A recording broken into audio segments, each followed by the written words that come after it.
Thank you. Tom may think he's old enough to be up here. I don't agree with that. At least I'm not old enough to be up here. That I'm certain of.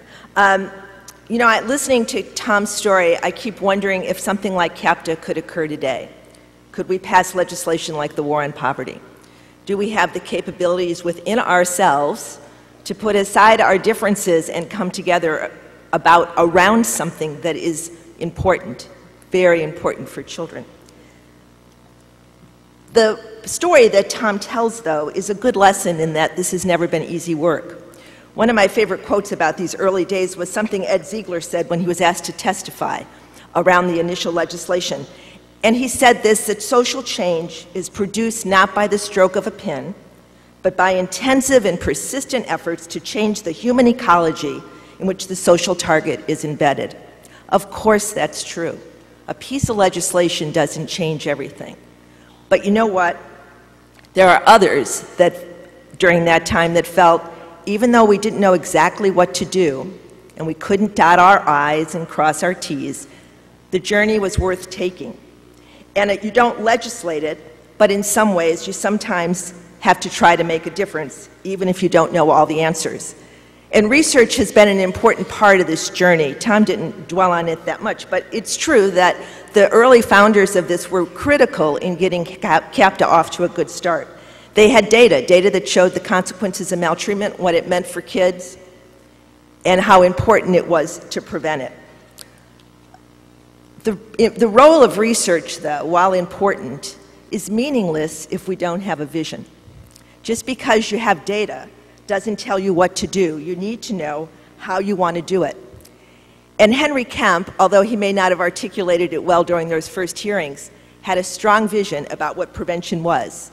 In his mind, the importance was providing all children with access to safe and secure living environments. Prevention, in his view, was not a matter of research. It was a matter of human rights, a matter of social justice. And we work to prevent child abuse and minimize the consequences, not because we know exactly how to do it, but because we simply think we have to. It's what children need. So as we think about going forward in a policy context or a practice context, what's more important, having good research or having clear vision? I don't think it's an either-or situation. It requires both. And the vision can come certainly from people that do research, but more importantly, the vision comes from people that are working in child welfare agencies today, people that are working in community-based agencies to provide services to families, and families themselves in the stories they're willing to share with us. CAPTA, and really any public policy, benefits when these two trends, these two forces work together, both our knowledge and ability to create information about what works, as well as a clear vision about why we're doing the work. I've called this often productive friction, and I think that's the history of the child maltreatment field. Tom focused a lot on the legislation itself. I want to talk a little bit about the context in which policy emerges. And it really is this sense of policy responding to practice and hopefully practice being shaped by policy. So everyone wants to be innovative. We all desperately need innovative ideas. So how does innovation work? Well, first we get our bright idea that we think is new and innovative. And Harry Truman once said, the only new thing in the world is the history you don't know. So often, our new idea has been around for a while, but we put a little spin on it. We dance it up. And then we put it out there, we try to take it to scale, and you know what happens? It doesn't work quite the way we thought. So we tweak it. We do a few changes. We try to make it work. And even then, sometimes our ideas fall way short of what our expectations are. We get discouraged. This process seems for some people to be circular, but I've come to believe that this is not a bad process at all. If we take this every time we visit an idea and make it better, move it to the next level of thinking, elevate the way in which we're defining our problem and shaping our response. For me, an aha moment occurred when I spoke at the 1985, I can't believe I just said that, 7th National Conference. And I was reporting on a wonderful study I had done evaluating 19 clinical demonstration programs. It was funded by then NCAN. And I presented these marvelous, insightful findings. Family and group therapy is better than individual therapy. Support services, offering families things like basic education, skill development, parenting classes, therapeutic services for abused and neglected kids. That seems to do really well. It's actually sometimes more effective than therapy itself. Duh. But this was the thing that troubled me. We asked the clinicians in these very high-priced, very sophisticated programs, what was the likelihood that the families they worked with would re-abuse or neglect their children in the future. After services were over, the clinicians told us that in 50% of the cases, they thought the family would. 50%. At that point, I got very serious about prevention. And for all of us, we've probably had those moments in our practice. Moments when we've been going along, doing what we think is good work, and then suddenly we say to ourselves, I'm not getting where I want to be. I need to be thinking about this a little bit different. So in my time this morning, after I take some water, I want to talk about 4 ideas that right now get a lot of currency. You heard a little bit about in Tom. If you look through the program, you're going to see a lot of these words pop up. And I want to talk about how they've changed over the time. Things like interdisciplinary practice, protective factors, research, both the collecting of data and the use of findings, and the concept of collective impact. How these concepts are defined and applied by us shape the policies we have. And it's this constant interplay between our thinking and our policy that seems so important. All of these ideas have a long history, but I would argue that today we're thinking about them a little differently, and that's to our credit. First, interdisciplinary teams. Tom mentioned it. This is a really old idea. It was one of Henry Kemp's hallmark characteristics. We bring a lot of people together from different disciplines to look at a problem because child maltreatment is complex, and if we have a lot of different eyes, almost a 360 on the problem, we're going to produce a better outcome. It helps identify situations in which families are involved in multiple agencies and share multiple traumas. The concept then, as now, does help us better understand the situation and plan more appropriately our responses. While it's true that people do tend to hold on to their own disciplinary perspective, we're increasingly trying to look over the fence and see what others are doing, to find out what other questions people are asking and how their solutions might apply to our situation. We're getting out of our comfort zone. We're seeing what those working with other forms of trauma are learning about how they shape their programs. We're learning how other disciplines define excellence in service delivery and how they measure its accomplishment. And we're learning from other countries and cultures that build on the strengths in their populations among their people in building an effective response. But here's the difference we're seeing. People are increasingly trying to think of a common language, something that cuts across discipline. And we now don't only want to know what other people are doing, but we want to say to ourselves, how can I take what they're doing and re-alter and reframe what I'm doing? We're willing to take a risk and to have a new perspective. Second, the notion of protective factors. This is, I hate to tell people that think it's new, it's a really old idea too. Henry Kemp was once asked by Anna Freud in the early 1970s, how did he know he was making a difference in the families he worked with? How did he know that he was preventing child abuse? This is what Henry told her. He sees in the families, I see in them a capacity to enjoy themselves, to form a few friendships, enter into some activities, and while still requiring encouragement and support, we felt that total capacity to manage their lives had markedly improved, as had their self-esteem. At the same time, it was common to see they were beginning to form positive relationships with their children, had pleasant things to say about them, handled them more gently, and often were able to show affection for the first time. Note what he didn't say. He didn't say they've stopped hitting their kids. He didn't say they stopped neglecting their kids. His focus was on the strengths he was building in families so that they could indeed meet the developmental needs of their children and could feel good about the work they were doing as parents. It was not just, as we've embraced this concept today, though, What's different is we're saying now we don't just want these strengths in the families that come to us after they've experienced abuse and neglect. We want to identify these strengths and build these strengths before abuse ever occurs. And you know what? We don't want to just see those strengths in families. We want to see those strengths in the communities in which children are being raised and in the agencies that are providing them service. So until both the agencies and the communities accept the framework of protective factors, we're only getting to part of the job if we just focus on families. Third, the idea of research. I'm a researcher. I think research is a great idea. And I think it's something that we should continue to do and fund lavishly, if I might say. It's important to document what we're doing and to know what we're doing well and what we need to improve. Most recently, I think the rigor with which programs are assessed has become the big deal. Everyone talks about their randomized clinical trials or other high-quality designs that provides the strongest evidence of effectiveness. This is all good. But today we need to think differently about data, both in terms of how we collect it and, more importantly, how we use it.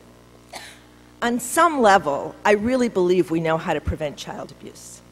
In its most basic form, it's getting to families at the point at which they're about to lash out at their child or at the point at which they feel so overwhelmed they can't meet their child's basic needs and providing them the help they need. Our problem is not knowing what to do. Our problem is knowing how to do it, how to deliver the goods. What Jim Kim, the former president at Dartmouth College, called, we lack a science of execution. We just simply don't know how to do the job. So our research, I think, needs to focus increasingly on the implementation problems with programs. What is it about the context in which programs are asked to exist that so severely limit their ability to be the best they can be? I've always talked about, it's like if you think of a program as being a plant and it grows well in the hothouse, and then you put it in your yard, but oh my gosh, you put it in your yard someplace where the sun doesn't shine, and it doesn't get any rain, and you forget to water it, and the plant dies. And then you go out there and say, you silly plant, you should have grown. And that's what we do with programs. We put them in these impossible situations, and then ask them to achieve their very best. Until we're going to provide the infrastructure programs need, we're never going to get the biggest return on our investment from research. The other thing that troubles me about the research venue at the moment is the way research is almost used as tools or swords in the political battles we face in Congress or we face in your state agencies. It's my research finding against your research finding.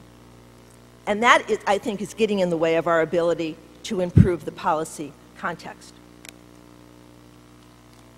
There's been some talk about the Affordable Care Act, and one of the best demonstrations of that was in Oregon. They had a Medicaid experiment, randomly assigned people to get Medicaid insurance, or not, because they had more people than they had slots. They've done several studies on this, and both sides, whether you like the Affordable Care Act or not, claim the study tells you exactly that their position is correct. Those that don't like the Affordable Care Act point to the fact that families that got Medicaid used emergency room services 40% more than the families who didn't. They say, see, this is an unnecessary expense. It's awful. It's going to increase and glut the healthcare system. Those that support the Affordable Care Act look to the fact that, well, other studies say there's modest health benefits in cholesterol levels and blood pressure, and generally people are less stressed and they're financially better off because they have health care. So what's the right answer? In looking at this, Raymond Fishman argued in a commentary that it's important that you stop putting spin on research and start asking, is it getting to what you want? The importance of the Affordable Care Act is to improve health care access to people and build a more preventive health care system. That's what these studies, what do they speak to that mission, rather than keeping us constantly saying, the study proves definitively my position is right and your position is wrong. It's not about using research just to get the results you want.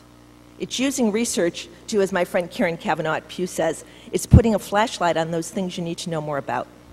It's telling us where we need to dig deeper, both in how we've defined the program as well as how we've implemented it.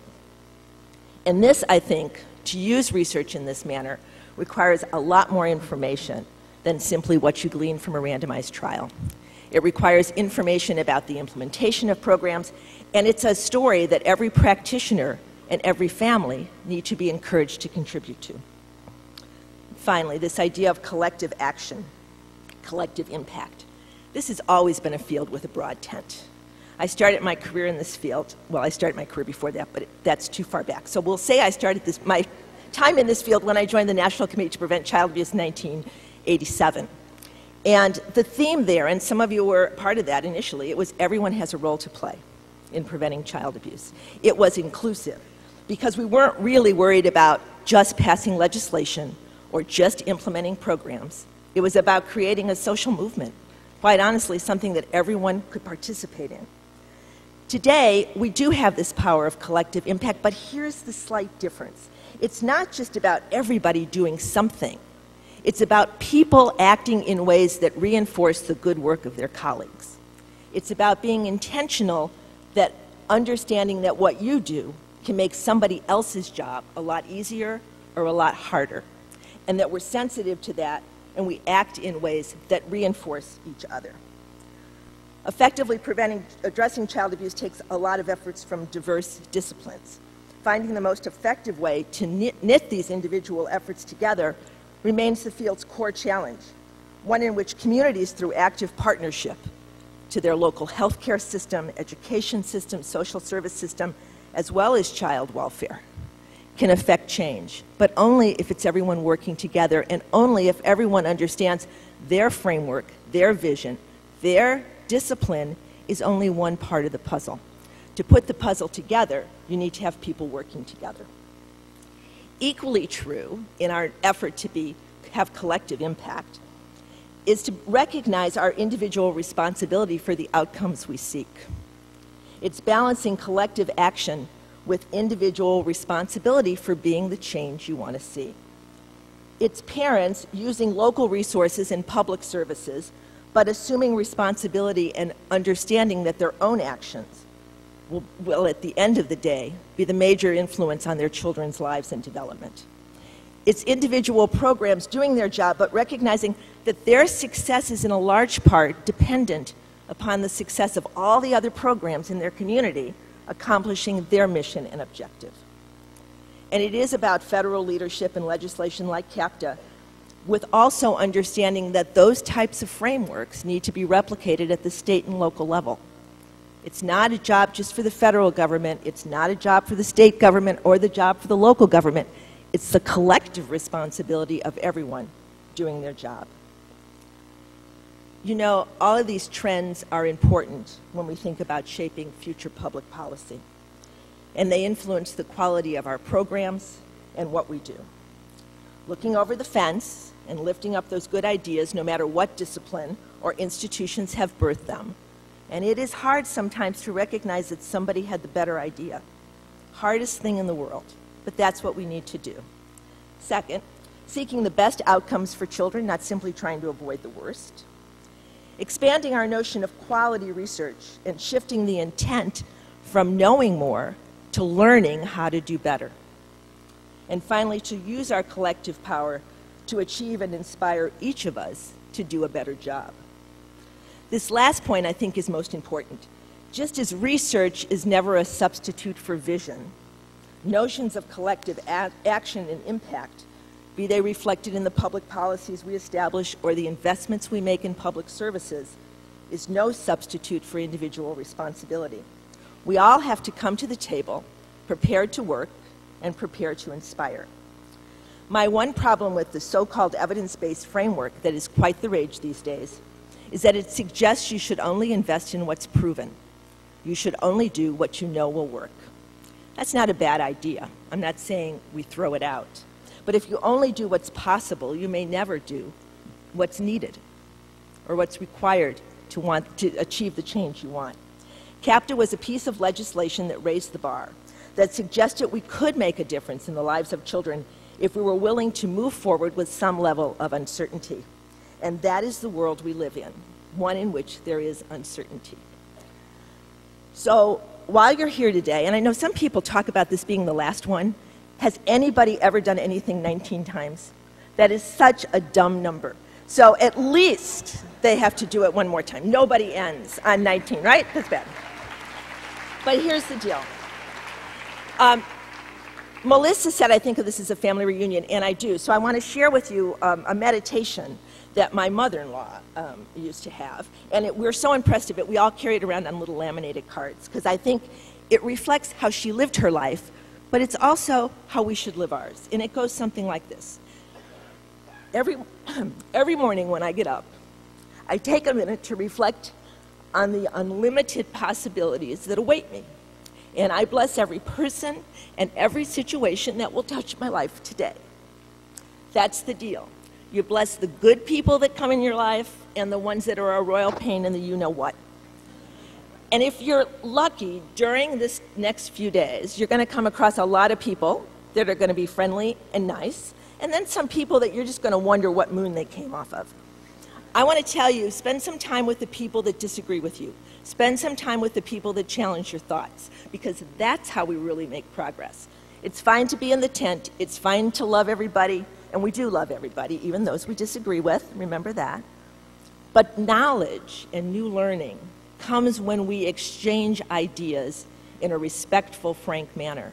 And it's that kind of exchange that has marked this field from the beginning, and I'm quite certain will continue to support it. Thank you.